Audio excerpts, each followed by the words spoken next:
There's something I really want to share because it affects most of us, and that's because we deal with emotions so much, especially when it comes to money. We tend to allow emotions to becloud our sense of reasoning. So, coming from this book, I'm reading this book, The Richest Man in Babylon. So, I read something really very interesting, and I want everybody to, if you can, get this book, The Richest Man in Babylon, and read. It will give you a lot of financial wisdom. Some of us have burnt our fingers because we were working with emotions instead of facts. Now, here is talked about, when a family member wants to borrow money from you, the facts that you need to focus on. He says here, let me read directly from the book. He says it is easy to lend. If it is lent unwisely, then it is difficult to get back.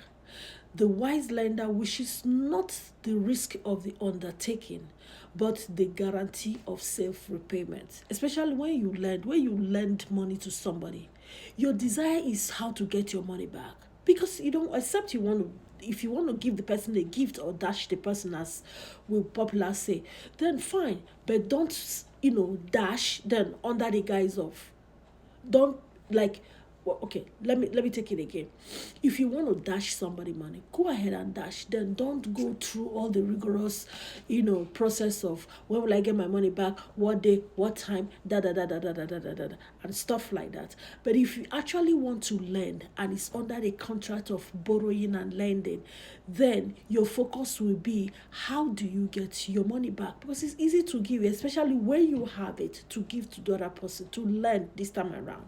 Now, it now says that here, it now said, but help must be given wisely. Give it wisely. And I'm talking to some of us who allow emotions to cover our sense of reasoning. Give it wisely, lest when the farmers, lest the farmers, in our desire to help, we but take upon ourselves the burden that belongs to another. Because when you are helping and you don't help with wisdom, you will turn out to be poor. You remember this popular saying that says that the takers don't have limits, they don't have boundaries, but you that is the giver is the one that is supposed to put those boundaries. Okay? So there was a scenario here where he talked about somebody who wants to lend the brother-in-law some money. And then he outlined some questions to ask the brother-in-law. Because this time, and then the other, because he was coaching another, potential gold lender.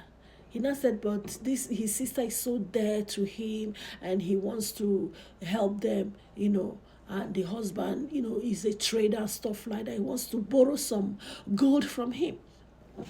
So now, some of us, a lot of people might be very dear to us.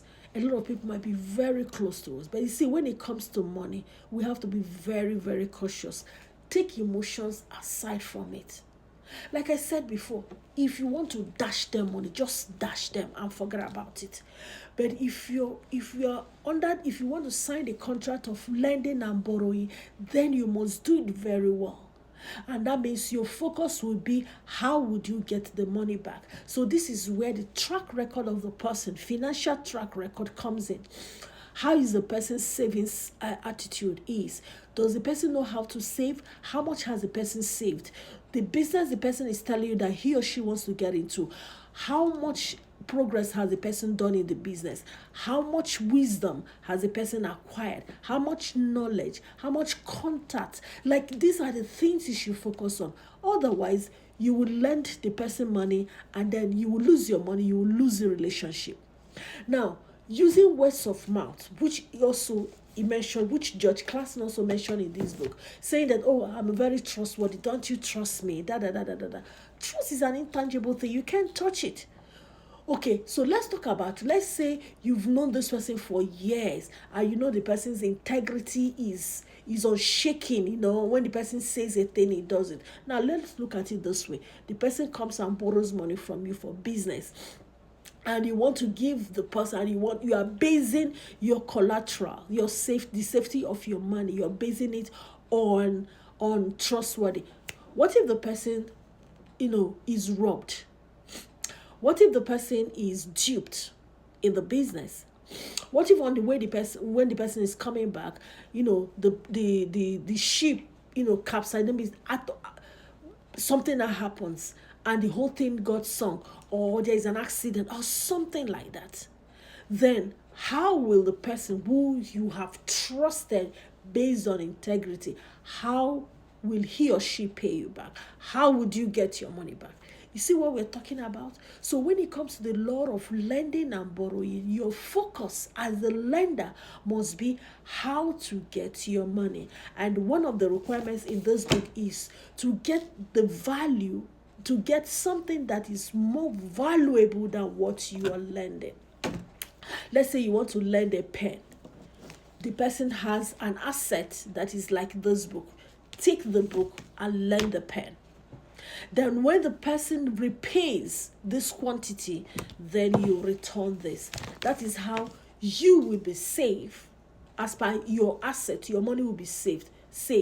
And the relationship, everybody will respect. When the person knows that, oh, I use what is more valuable than what I borrowed, the person will come, but the person will work so hard. So it also serves as a check for the borrower and a peace of mind for you, the lender. At the end of the day, you get your money back, relationship is intact, everything is good, and you, the lender, you also, maybe if you added some percentage, you also get, your money will grow, because when you are lending, you're also investing, you're also partaker of the business. This is how bank also creates money.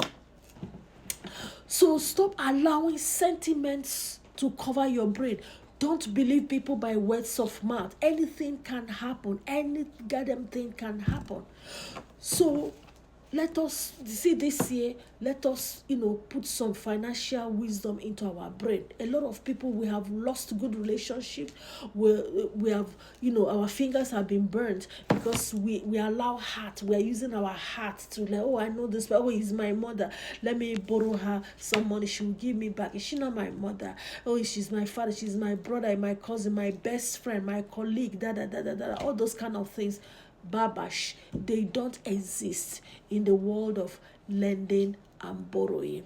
What exists is a clear and practicable security for your money or for your asset. This book, very important. Make sure you read it.